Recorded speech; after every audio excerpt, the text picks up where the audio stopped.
नमस्कार प्रिय छात्र और छात्राएं, मैं जितेंद्र कुमार रावत अमन कंप्यूटर शॉर्ट हैंड सेंटर आपका हार्दिक स्वागत करता है। जो छात्र और छात्राएं सिंह प्रणाली शॉर्ट हैंड पूरी किताब पढ़ चुके हैं और उस किताब के मैटर की भी शॉर्ट हैंड डिक्टेशन स्पीड बना चुके हैं और उन्हें अधिक शॉर्ट हैंड डिक्टेशन स्पीड बनानी है तो संपर्क करें, क्योंकि हमने रामधारी गुप्ता की किताब में से 203 पेज डिक्टेशन के लिए हैं, जो प्रत्येक पेज में 400 शब्द हैं, जिनका डिक्टेशन 60, 80, 100 व 120 शब्द प्रति मिनट की स्पीड से 400 व 800 शब्दों पर दिया गया है। जो छात्र व छात्राएं विधिवत रूप से इन मैटरों का होमवर्क करके व्हाट्सएप पर चेक करा के अपनी शॉर्ट हैंड डिक्टेशन स्पीड बढ़ाना चाहते हैं या आउटलाइन प्राप्त करना चाहते हैं या शॉर्ट हैंड पढ़ना चाहते हैं तो संपर्क करें। मोबाइल नंबर 91 98 94 39 41, दूसरा है 700 790 52 75। अतः संपूर्ण पढ़ाई व्हाट्सएप पर वीडियो के माध्यम से कराया जाएगा। धन्यवाद। सभापति महोदय, अब मैं आर्थिक मामलों पर आना चाहता हूं। मैं अधिक समय नहीं लूँगा। इस बात को सभी स्वीकार करेंगे कि तीव्र गति से हमारी आर्थिक प्रगति हो, इसका प्रबंध किया जाना चाहिए। इसके लिए ऐसा वातावरण बनाने की आवश्यकता है जिससे उत्पादन बढ़ सके, वितरण में समानता आ सके और उपभोग में संयम से काम लिया जा सके। हर बजट को और हर प्रकार प्रस्ताव को इसी कसौटी पर कसा जाएगा, यथा क्या उससे उत्पादन बढ़ता है, क्या वितरण में समानता आती है। और तीसरी बात यह है कि क्या हम देश में ऐसा वातावरण बना सकते हैं कि लोग जितना कमाते हैं उतना खर्च ना करें, उसमें से बचाएं और उसे राष्ट्र की समृद्धि में लगाएं। अगर इस कसौटी पर सरकार की आर्थिक नीतियां कसी जाएं तो मुझे लगता है कि उनमें पर्याप्त सुधार की गुंजाइश है। मैं वित्त मंत्री की कठिनाई को समझ सकता हूं। विकास की आवश्यकता अधिक धन की मांग करती है। राज्य सरकारें अधिक कर लगाने के लिए तैयार नहीं हैं। वे केंद्र से कर्जा लेकर अपना काम चलाना चाहती है। वहाँ कोई वित्तीय अनुशासन नहीं है। यह सारा बोझा केंद्र को उठाना पड़ेगा और केंद्रीय सरकार कठिनाई में पड़ेगी।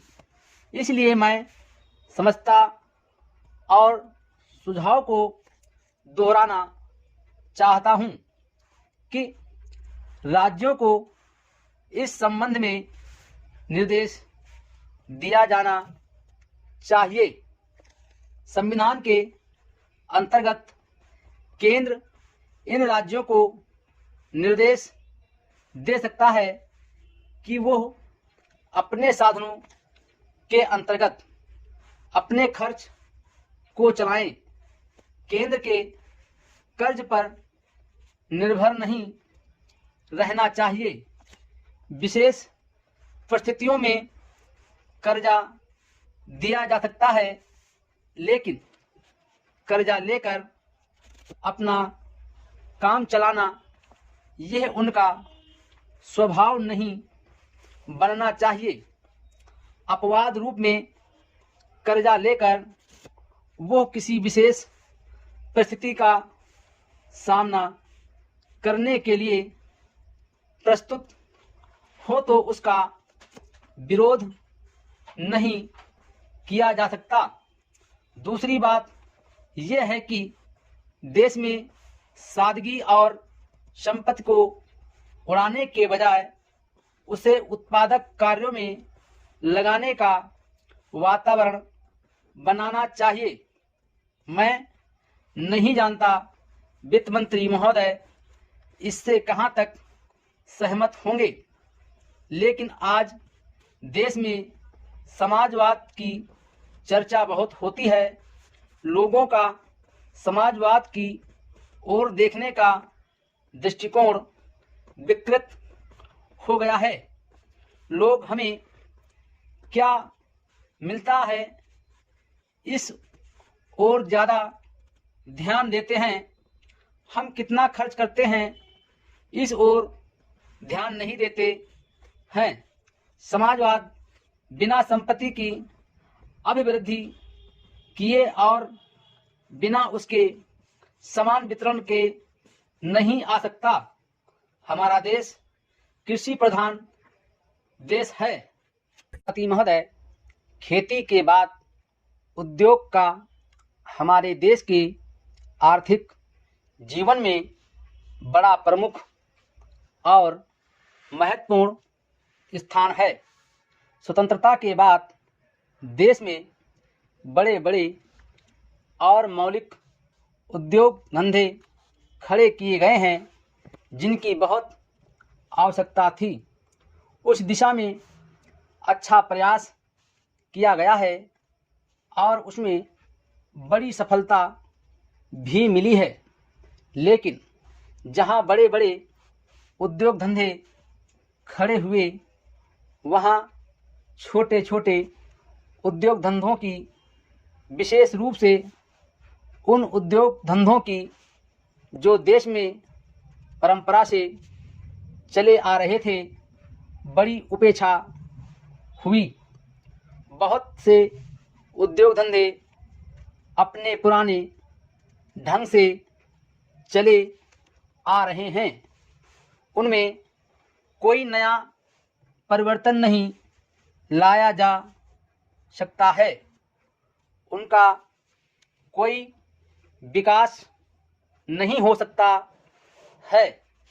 देश की स्थिति को देखते हुए विशेष रूप से ग्रामीण क्षेत्रों में कौन से नए उद्योग धंधे खड़े किए जा सकते हैं, इस बारे में कोई अनुसंधान नहीं किया गया है। खादी और ग्रामोद्योग स्थापित किया गया और उसने खादी और कुछ ग्रामीण उद्योग धंधों को लिया, लेकिन उसकी भी कुछ सीमाएं हैं। बहुत से उद्योग धंधे ऐसे हैं जिनको प्रोत्साहन दिया जाना चाहिए था, लेकिन प्रोत्साहन देना तो दूर रहा, ऐसी नीति अपनाई गई कि उनके काम में बाधा पैदा हुई और उनमें बहुत से टूट गए। इसका परिणाम यह हुआ है कि एक तरफ तो हमने दिखाने के लिए बड़े बड़े कल कारखाने खड़े किए हैं, लेकिन दूसरी तरफ बेकारों की संख्या बढ़ती गई है। आज ये समस्या एक भीषण रूप में हमारे सामने आई है। यदि हम छोटे छोटे उद्योग धंधों को, विशेष रूप से कृषि से संबंधित उद्योग धंधों को बड़े बड़े शहरों में नहीं, दूर दूर ग्रामीण क्षेत्रों में नहीं फैलाते हैं, तो इसके दो दुष्परिणाम होंगे। एक तो उद्योगों का केंद्रीकरण होगा, दूसरे शहरों की जनसंख्या बढ़ेगी, जिससे अनेक जटिल समस्याएं पैदा होंगी। इससे हर एक आदमी को काम नहीं मिलेगा और हमारे जो पुराने उद्योग धंधे जीवन से संबंधित सामग्रियां तैयार करते हैं उन पर बुरा प्रभाव पड़ेगा। लेकिन सरकार की ऐसी नीति रही है कि उनमें से बहुत से उद्योग धंधे समाप्त होते जा रहे हैं, जिसका परिणाम यह है कि इस उद्योग में लगे हुए आदमी बेकार हो रहे हैं।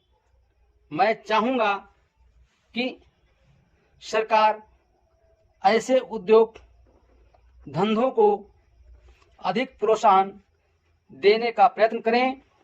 इस प्रयत्न के लिए हम इस मौके पर सरकार का समर्थन देशभक्ति की भावनाओं से करते हैं।